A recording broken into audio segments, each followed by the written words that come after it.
How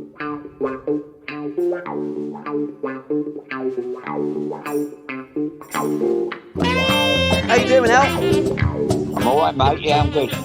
Good. And welcome all to Alan Hudson's American Dream.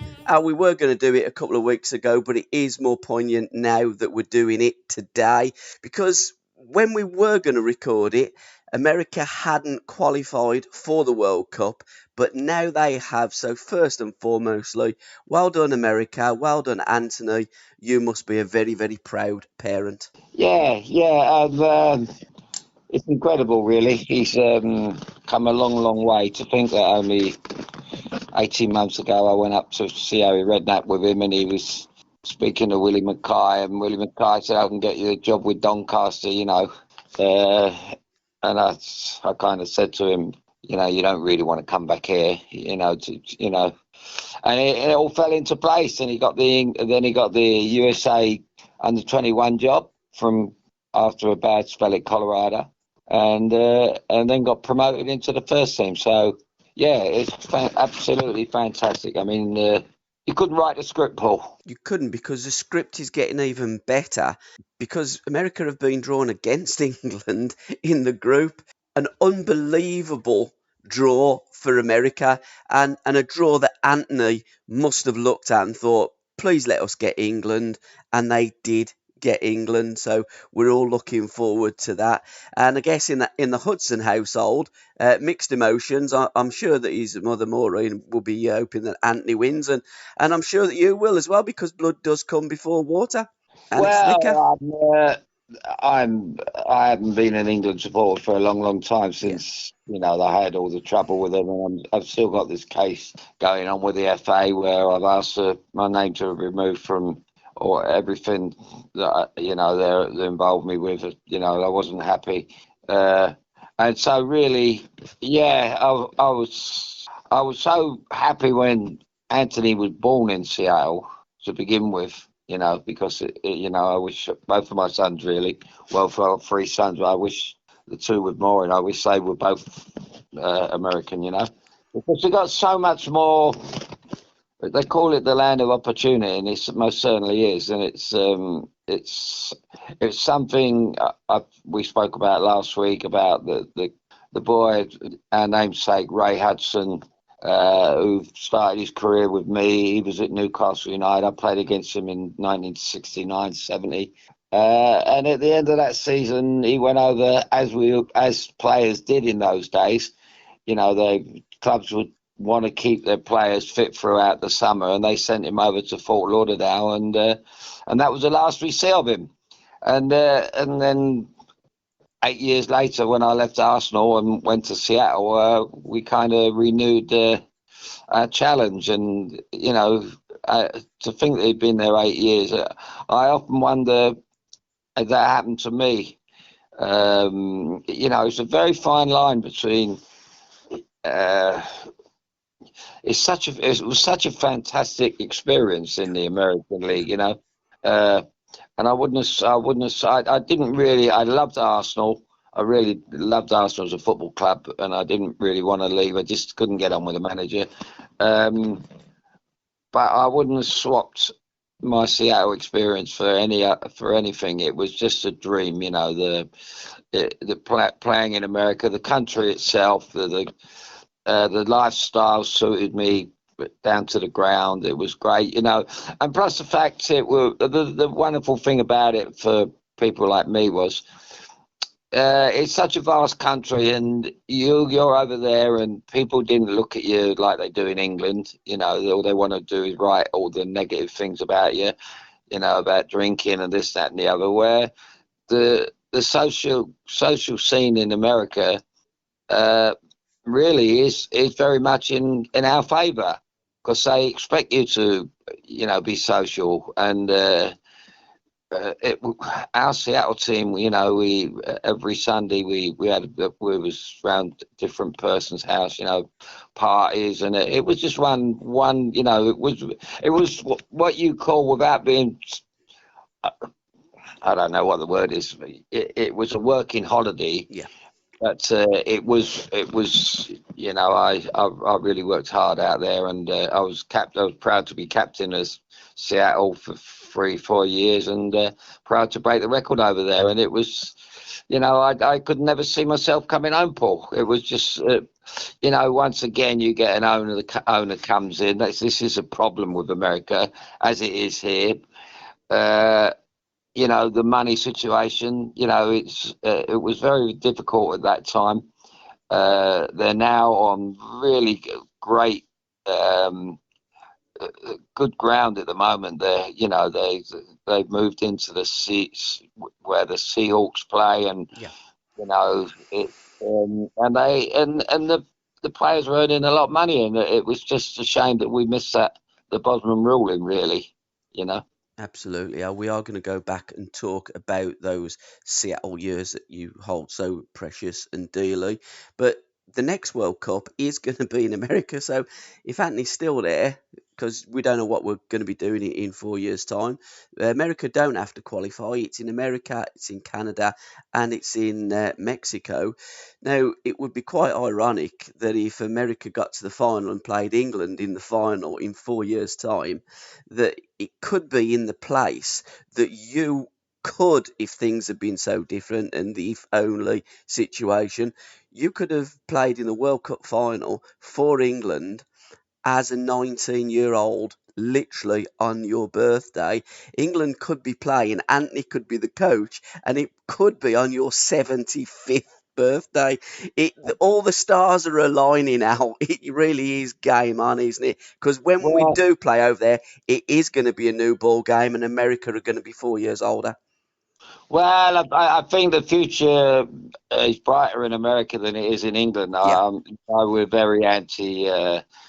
Me and all my pals, and we do the podcast with Tony Jimenez and Don Shanks and all this stuff, and we called it all along that Southgate was ruining our chances in the Euros, and that proved to be right, because Italy haven't qualified for the World Cup, and it just goes to show that they were there for the taking at Wembley, and we didn't. He was far too negative. But whereas that won't happen with the United States, they're a forward-thinking country, and they will attack. Hence, they got beat the last game, but that they didn't really need to win it. But the time before, they won by 5, and the Chelsea kid got 3 goals, yeah. Pulisic. So Mhm. uh, I think there's going to be some drastic changes after this World Cup. I can't see this manager still being the England manager 4 years down the line. No, I think you're absolutely right. But in 1979, you were on the run after the FA Cup final in '78 when Arsenal got beat to Ipswich 1-0. You had a chance meeting. I mean, it is incredible how Anthony got to be an American, really, with Bobby Moore. Bobby coming to the boxes, yeah, and Bobby had said to you, "Jimmy's in the box down the way. Go and have a chat with him. He's looking for players to play in America." You'd never thought about going and playing in America. We've done podcasts before. I mean, I don't think you knew where Seattle was. I certainly didn't. I thought Washington was the capital, and it was in District Columbia. I didn't Yeah. realise it was in the great Northwest. So, you going over there, again, it was a chance, and you took that chance. And did Maureen go with you straight away, or did she stay in England for a bit? What was the next I think situation? that's the first time she's moved with me. She didn't want to miss that opportunity. Um, I don't think she was too keen on Stoke, but Seattle was a different ball game. And as you say, it was, 1 minute I was at Stamford Bridge, and I was hosting in one of the boxes there, but not being working for the club at all. But they had a spare box, and I was hosting this box, and I had the likes. I remember Dennis Waterman, he was a mate of mine at that time. Uh, and Dennis Sweeney, and he would come in there and be my guest, and a couple of other lads would be my guests, my friends, and it was great. And we'd watch a match on a Saturday afternoon, and it was just a sheer fluke that I went out to the bathroom and I was walking through and bumped into Bobby Moore, and it was a million to one shot, absolute million to one shot. And I just said to him, "Come round and have a drink, Bob." And they'd never give it another thought. I didn't think he'd come round, and he knocked on the door and he walked in, and it was great, because, as I say, Waterman was there, so he had his. I think Dennis. I'm not sure if he still had his team then. The Dennis Waterman 11. I played for them, and against them, I played against them. Or for them against them in Tony Curry's testimonial, which was a packed house at Bramall Lane. So Dennis is a staunch he loves his football. So it was a great meeting. You got a great TV entertainer, actor, and obviously my favourite footballer of all time, Bobby Moore, in the same box. And he just said, "Look, Al," he said, "what are you doing? You're wasting your life. You haven't got long left. Don't get back out there, And I said, "Look, Bob, nobody wants me." He said, "Well, Jimmy Gabriel want you." He said, "I've been to Seattle." He says, "No, I can only tell you that you will just fit in like a new glove." He says, "You'll fit in perfectly. You'll love it." He said, "It's a great place." Bobby had played out there. I think he was out there when I think Jeff Hurst might have played out there. Harry Redknapp was out there when I got there, so that was a West Ham connection. Bobby Howe was a West Ham player. He was our coach, and sadly, Jimmy and Harry got the sack after my first season. I got injured in the last game against Vancouver, and I think that was a game changer. We had to win it to make the playoffs. We never made the playoffs, and they pulled the plug on Jimmy and Harry, which was sad. But then Alan Hinton took over, and I was in London when Alan Hinton was going to get the job, and I phoned Jimmy Gabriel up. I said, "If you've got the sack," I said, "I'm leaving." And like the great man he was, Jimmy Gabriel, he said, "No, Alan," he says, "No," he said, "I've been to your house. I know you've got a lovely home. You've got a lovely lifestyle. You've got a good contract. Please don't give it all up for me. These things happen in football." And he said, "Give Alan Hinton a chance. I'm sure he'll need you. He'll want you in the side to stay captain." And that's how it worked out. So, there are good people in our game. Good people in your life. I knew Jimmy pretty well because I played against him in Southampton on my debut when we lost 5-0, and Jimmy gave me a clump. And I've been on, strangely enough, our Chelsea team went on tour with Southampton. So I knew a lot about Jimmy, and I knew he was a good man. So it all kind of fell into place. And probably apart from Tony Waddington, Bobby was probably the only man that could have swayed me into going out and talking to him. Because I wouldn't really have took any notice of anybody else. It was because I had so much respect for Bobby. And it all worked out as he said. Absolutely, and it's Jimmy Gabriel, great player, great manager, great drinker as well. He liked to tut, didn't he? But you wouldn't want Jimmy picking you out in an identity parade, would you? No, he had legs like a tree trunk. He would have got a lot more caps had Jim Baxter, the great Jim Baxter, not in the Scotland team around that time. But he played a few times for Scotland. He was a hard man. He was very, very tough, but he was a terrific footballer, and he had a good football. He had great knowledge, and he was just so unfortunate that we just didn't have the finance to improve the team. And I went there. Obviously, I was the biggest signing, and that kind of, it kind of put the club back a little bit. Although, it wasn't until Alan Hinton came in, really, they really, he said, I'll only come and manage here if you give me the opportunity to bring some top class players in, which he did. The likes of Tommy Hutchinson from Coventry, Bruce Riot from Derby, and Roger Davis and Peter Ward from Forest, and players like that. They were all good players. We had a terrific, and hence we won. We broke all records over there in one season, so that was pretty special. Absolutely, and he mistakenly thought you were Chopper, didn't he, on that debut? He did tell you many years later. Well, I had two exact same things happened to me. I played at Manchester United, Old Trafford one night, and Georgie Best jumped on my ankle, and I went down his club after, and I just pulled him to one side. I said, George, what was all that about? He said, I thought you was Harris. I went, no, that one's been done, mate. I said, Ronnie Harris got short hair. You know, I got long hair. So don't do that one on it. So two players that said they were after Harris got me. So I wish they would have got Harris, by the way. And Harris had got them on a number of occasions, hence that's why they were looking for him. Everybody was looking for your house because you had a fantastic bar, and it was like, again, when you said it was like being on holiday and playing football. Some people get the impression that you didn't take your football serious, but you absolutely did. But it was a different climate, wasn't it, out there in Seattle? And your house, your bar, was like a nightclub. Well, it was like day club and night club. You know, the people that we used to have come round and entertain a lot, and you know, I'm a great believer. I love the American way of life. I mean, that is a way they live their lives. You know, they do a lot more drinking in their homes than they do when they go out. And that's when the pandemic hit us.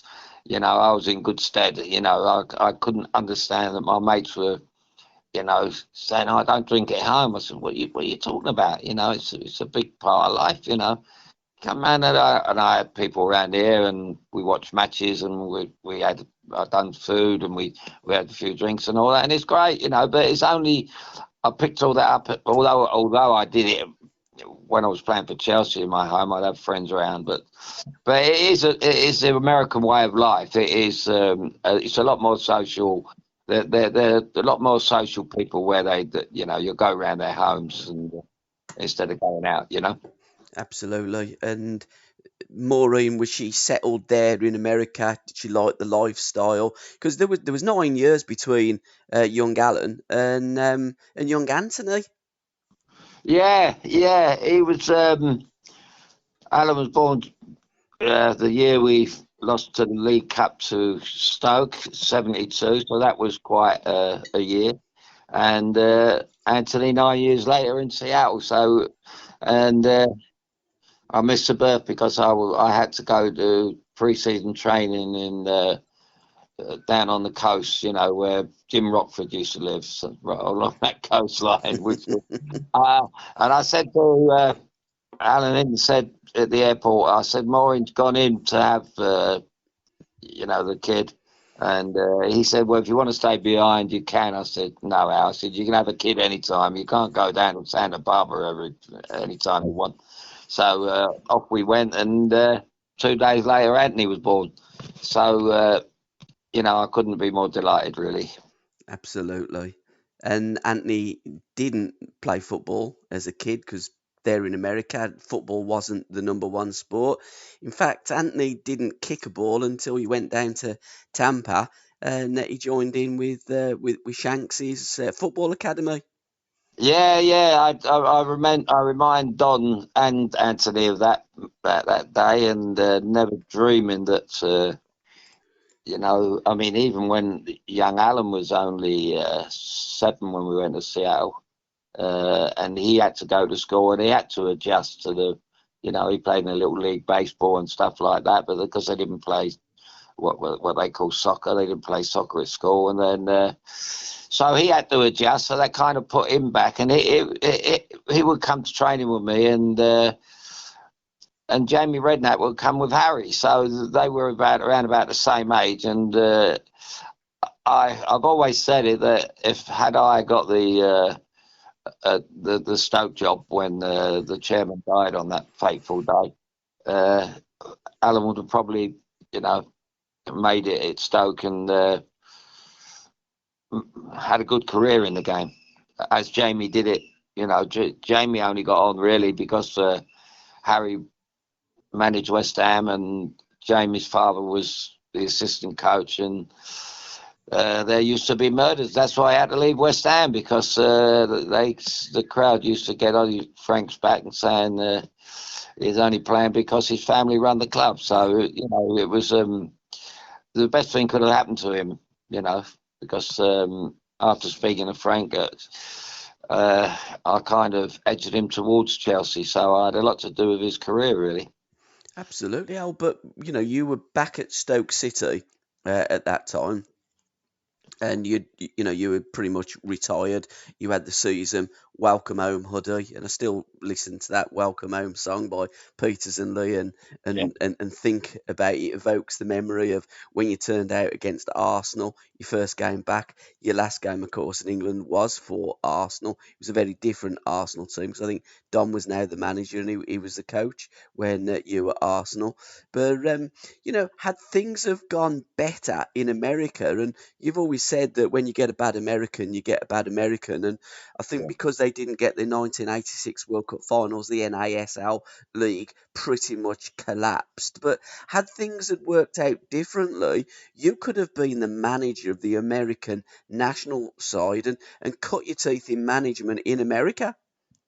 Yeah, that was. I mean, when Alan Hinton made me his assistant manager and player, along with playing, as you know, that was probably my first foot in the door, and who knows where it would have led to, Um, and then it just so happened that when I got sold back here, I was reaching the wrong side of 30, and so I was. I didn't really. Well, I wasn't really mad about like Anthony loves the coaching side of it. I was more. I would have been more of a manager side of it, Yeah, but and probably being a little bit more like Ferguson, say, who was so incredibly successful, and he managed the team, but he oversee the training and stuff like that. But others coached it. But yeah, that would have been my what I see my role as. And as I said, I've only ever uh, been involved with two players. Well, one was Frank Lampard, who went to Chelsea, and one was Steve Bold, who was going to go yeah, to Everton. And I had a pub at the time, and he come in. He said, "I'm going to go sign for Everton." I said, "Please don't, Steve." I said, because I spoke to Stuart Houston today, and he's going to buy Lee Dixon, but I've told him to tell George from me to sign you.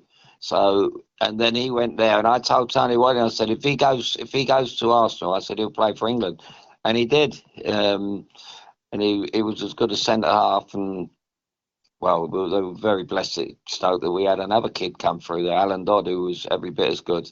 Had he gone to a bigger club, uh, mind you, Alan didn't really want to play for England. He was happier, you know, doing it, fixing his roof than he was playing football, I think, Alan. But it takes all sorts. But he was absolutely an amazing defender. absolutely. We've done that many podcasts and spoke that often now. You can read me mind. Because the next question I was going to ask you was, if Alan Hudson was the manager, would you been a manager or a coach? Because you famously done that wonderful podcast with young Anthony, Masterminds, and you was telling Anthony that you can either be a coach or you can be a manager. You can't do both. And throughout your career, Sexton was a coach who become a manager. It didn't work. But Waddington was a manager and he wasn't a coach. And you have to fixate on what you want to do. Do you want to be a coach? Or do you want to be a manager? You can't do both. Yeah, it's common sense as well. If you're a manager and you take the coaching as you do the coaching as well, it's a very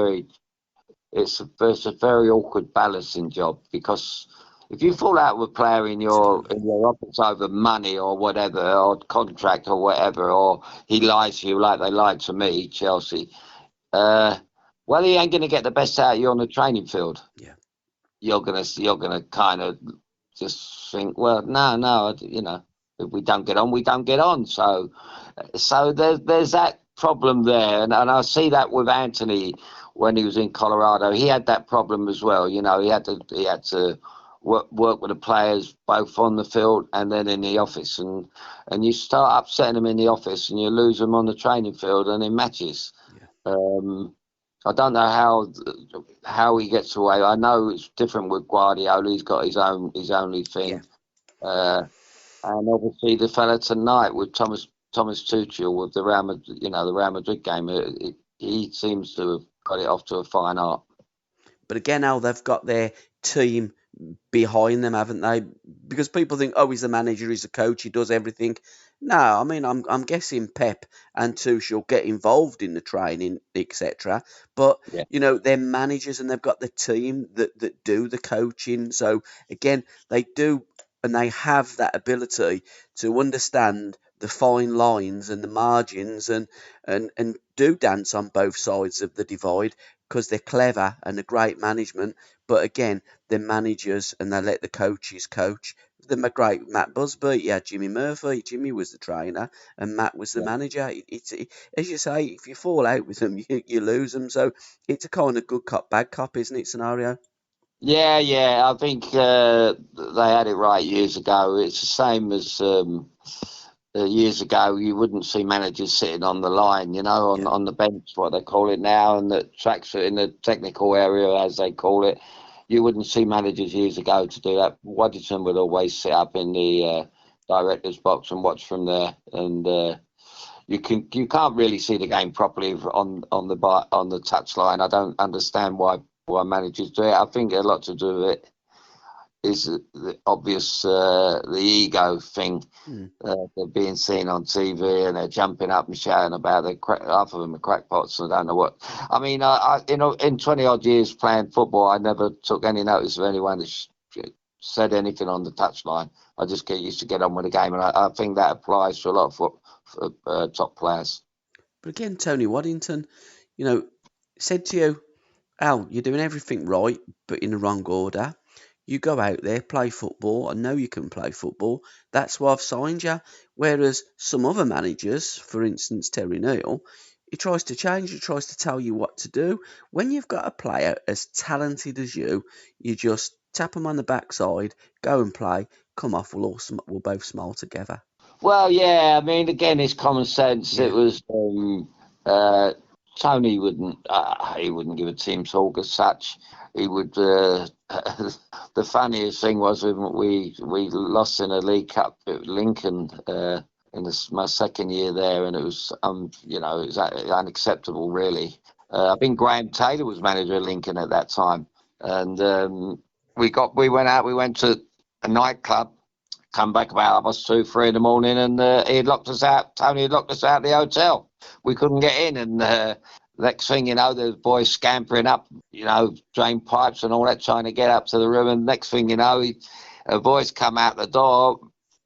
You can come in if you. And he put a load of chairs around. And he sat down, and we had a team meeting about 3:30 in the morning because he didn't want to go to bed and not sort it all out. So, and he sorted it out, and that was the only time we really had a big team meeting. And I think we went on a long unbeaten run after that. again, great manager. And Graham Taylor leads us nicely into 1993 because England have a history of playing America. I think the last time was in one of the World Cups. Can't remember what one it was, but I do remember a 1-1 draw. Stevie G, I think, scored for England. I remember um, who's a fella, Jamie Carragher. And I remember watching it in a bar in Stratford and thinking, this is the last game you're ever going to play for England, son, because as a right back that night, he got absolutely, he was on toast. And when I look at people that say England versus America, it's a walkover, it's easy for it. It is, it's going to be a difficult game.